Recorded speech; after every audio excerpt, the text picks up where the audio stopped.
All right, you came here to see a video of me welding in some unibody stiffeners, frame rail stiffeners, supports, whatever you want to call them.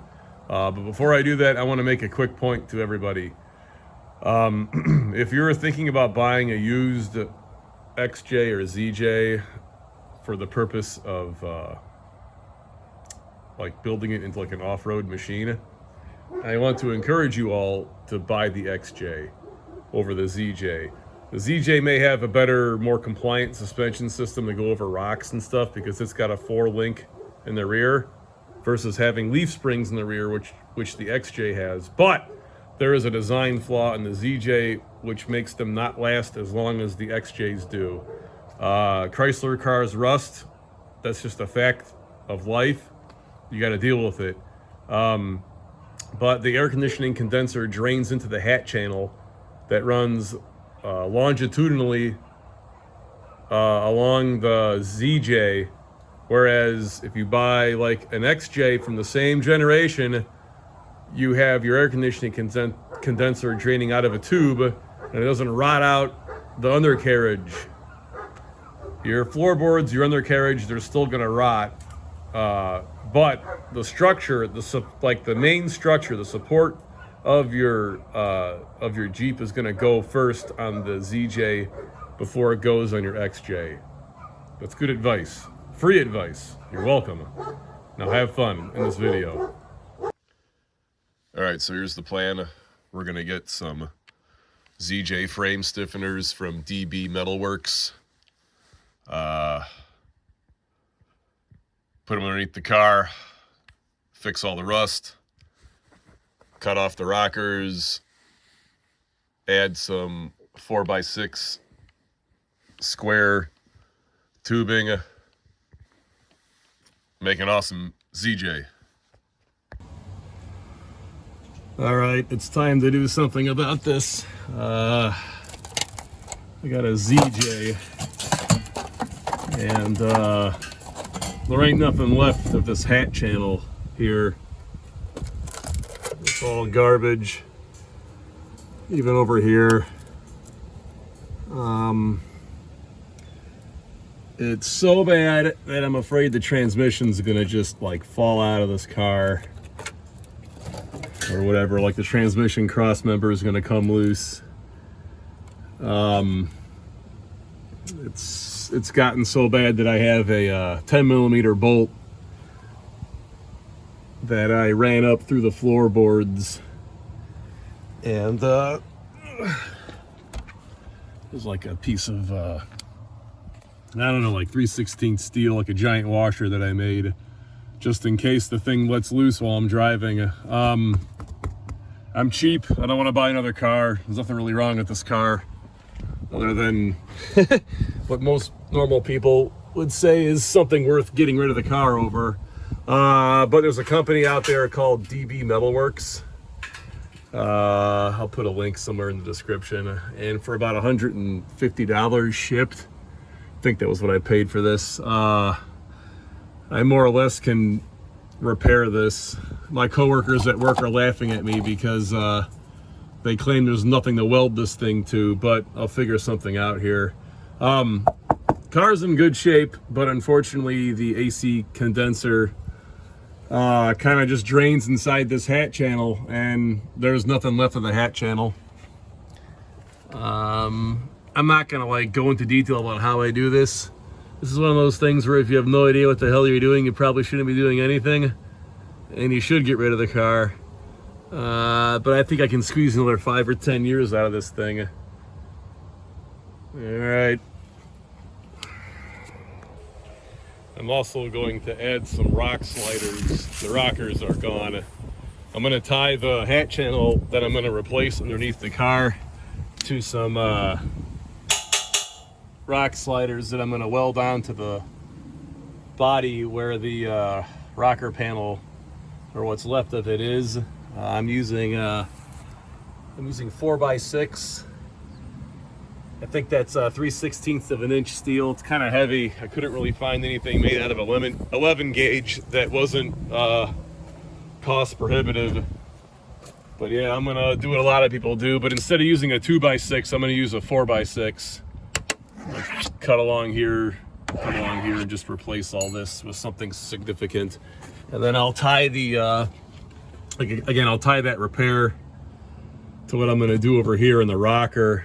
And the reason why I'm using a 4x6 is because I have this piece here, which is in decent shape.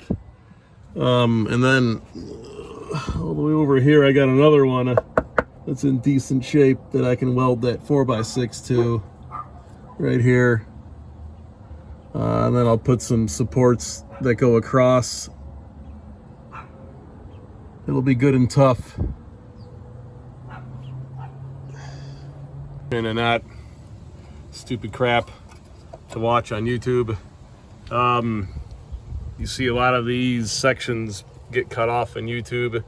I'm just letting you all know that you can run a Sawzall along this entire area, and it won't interfere with whatever the structure is that's tied to the B pillar of the car. Again, it's like straight, clean and through.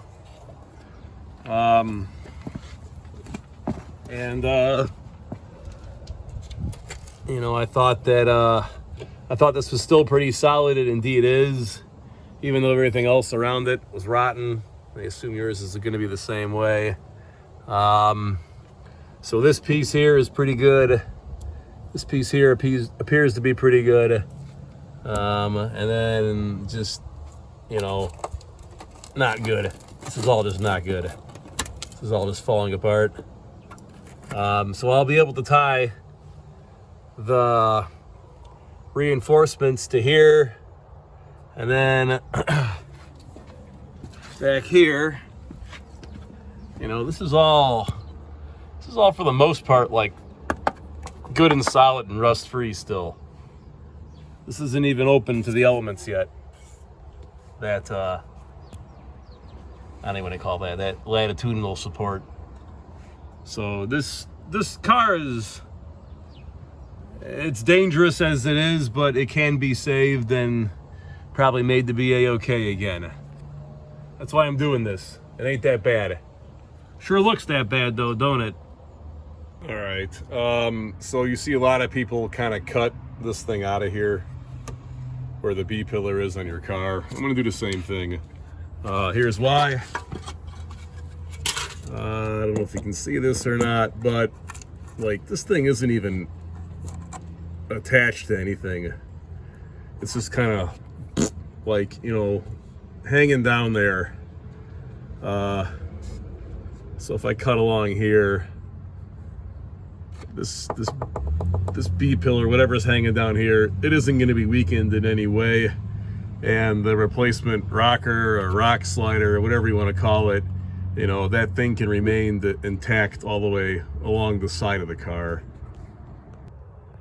All right, there's a bracket right here for your seat belt.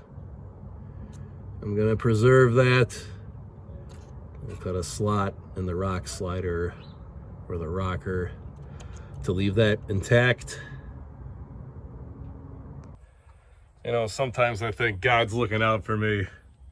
First the car falls on my head and I turn out okay. And then I've been driving around on this thing. This transmission cross member here has been hanging on by a thread for the longest time. Look at this shit. I don't know how the hell that thing's still hanging on there.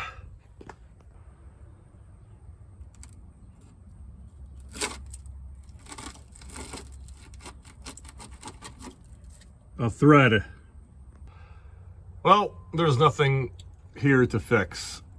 There's no Jeep left. This was all that was hanging on to the transmission cross member on the passenger side of the car. I was able to like pull that off effortlessly. All that metal over there is all like delaminated and full of scale.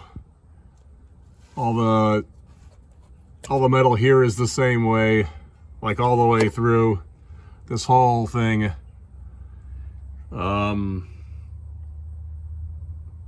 Yeah, this is, I don't know, I'm gonna post this video. It didn't turn out the way I wanted it to, but maybe this is a lesson learned, and maybe it can help some of you other people out there. So just so you guys can learn a lesson, I bought this car a couple years ago used, and none of this right here looked rusted out whatsoever.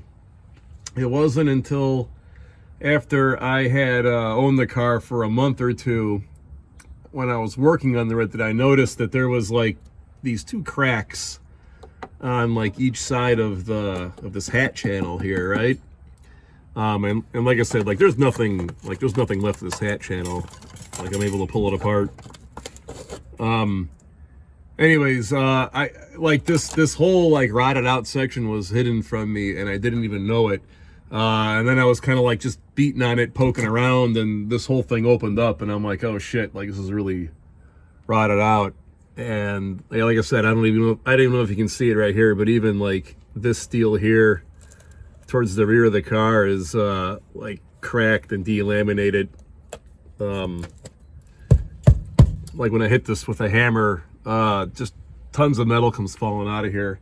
Anyways, the point that I was trying to make was like this defect, like this whole thing was like hidden from me a couple years ago, and you know, and 2 years later driving it in the winters, this is what's left. So if you buy a 93 to 98 Grand Cherokee, I would take a hammer or something, like a soft faced mallet or like a block of wood or your fist, and beat on this thing before you take it home. This all could be thinned out and shitty, kind of like this car is right here. And then,